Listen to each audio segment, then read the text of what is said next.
নমস্কার বন্ধুরা, আমি সুদেশনা আর চলে এলাম আজকে তোমাদের সাথে শেয়ার করতে আমাদের পেলিং থেকে ছায়াতাল যাবার পরবর্তী ভিডিওটা নিয়ে।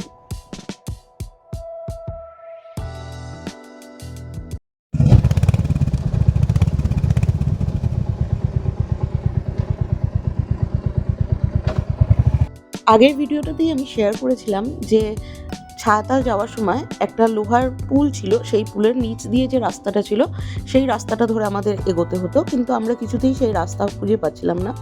ফাইনালি লোকাল লোকেদের হেল্পে আমরা সেই রাস্তা খুঁজে পেলাম, কিন্তু রাস্তার কন্ডিশন ছিল কিছুটা এরকম।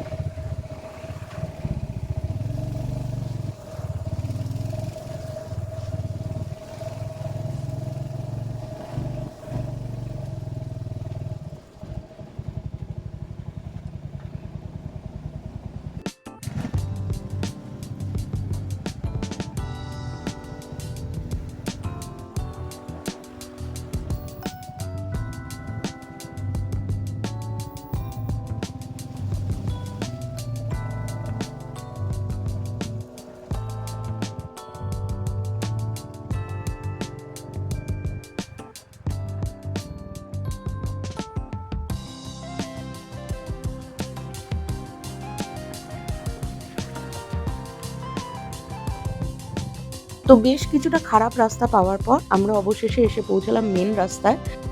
আসলে ছায়াতাল যাবার যে মেন রাস্তাটা ছিল সেখানে কাজ হওয়ার জন্য আমাদের একটু ঘুর পথেই যেতে হয়েছিল। আমরা আবার ডেমটামের সাইড দিয়ে গেছিলাম, আমাদের একটু টাইম বেশি লেগেছিল, কিন্তু এইখানে রাস্তার কন্ডিশনটা বেশ ভালো ছিল। হ্যাঁ, কিছু কিছু জায়গায় একটু খারাপ কন্ডিশন পেয়েছিলাম, কিন্তু সেটা সেরকম কিছু না। ম্যাক্সিমাম রাস্তাটাই কিন্তু খুব ভালো ছিল।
এত সুন্দর পাহাড়ি রাস্তা, তার সাথে এত সুন্দর গ্রিনারি ভিউ আর এরকম স্মুথ রাস্তা, আমরা তো আমাদের রাইডটা প্রচণ্ডভাবে এনজয় করতে করতে যাচ্ছিলাম।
তো পাতাল রোড ধরে আমরা এসে পৌঁছালাম ছায়াতালে। এখান থেকে আমাদের রিসর্টটা প্রায় আরও 20-25 মিনিটের রাস্তা ছিল, কিন্তু এইখান থেকে যে রিসর্টের যে রাস্তাটা ছিল, এই রাস্তাটার কন্ডিশনটা যথেষ্ট বাজে ছিল, এবং আমাদের রিসর্ট পৌঁছানোর প্রায় 3-4 কিলোমিটার আগের যে রাস্তাটা, সেটার কন্ডিশন তো একদম বাজে ছিল। তোমরা দেখতে পাবে এক্ষুনি ভিডিওতে।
তো এখানে তোমরা দেখতেই পাচ্ছ রাস্তার কি সুন্দর অবস্থা হয়ে রয়েছে।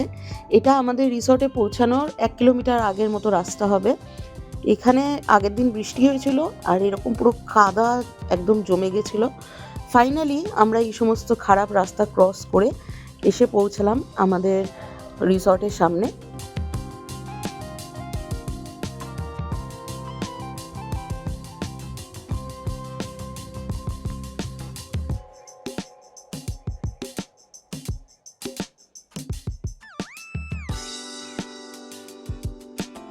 ছায়াতলে আমরা ছিলাম প্যানোরামা হিলটপ রিসর্টে।